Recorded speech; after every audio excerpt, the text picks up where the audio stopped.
दर्शकवृन्द दुर्गा प्रसाई आफै गाडी चलाएर अगाडि बढ्दै हुनुहुन्छ। निकै नै अप्रिय अवस्था देख्न सक्छौं हामी। यहाँ प्रहरीले अश्रु ग्यास चलाएको छ।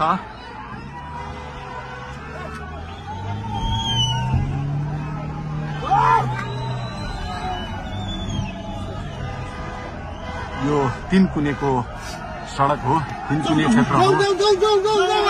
उहाँ आफै आफै गाडी चलाउँदै अगाडि बढिराख्नु भएको छ। हामी दुर्गा प्रसादसँगै अगाडि बढिरहेका छौं। यहाँ निकै ठूलो मात्रामा युवाहरूको उपस्थिति देख्न सकिन्छ। निकै ठूलो मात्रामा युवाहरूको उपस्थिति, प्रहरीको बार तोडेर दुर्गा प्रसाई आफै अगाडि बढ्दै हुनुहुन्छ।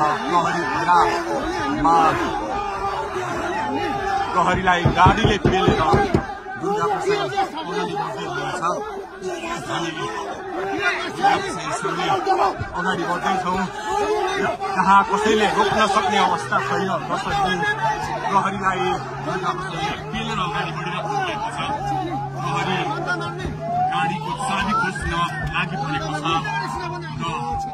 दुर्गा प्रसाईले प्रहरीको एक लेयर तोडिसक्नु भएको छ र अब अगाडि सशस्त्र प्रहरीको टोली रहेको छ। उहाँ अगाडि बढिराख्नु भएको छ। यो गाडीमाथि प्रहरीले अन्धाधुन्दा लाठीचार्ज गरिरहेको छ।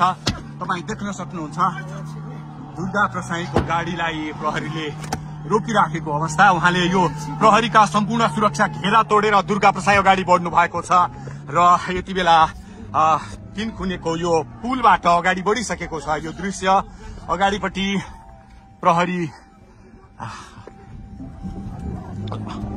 प्रहरीका यी घेरा तोडेर दुर्गा प्रसाई अगाडि बढिराख्नु भएको छ। हामी दृश्य देख्न सक्छौं।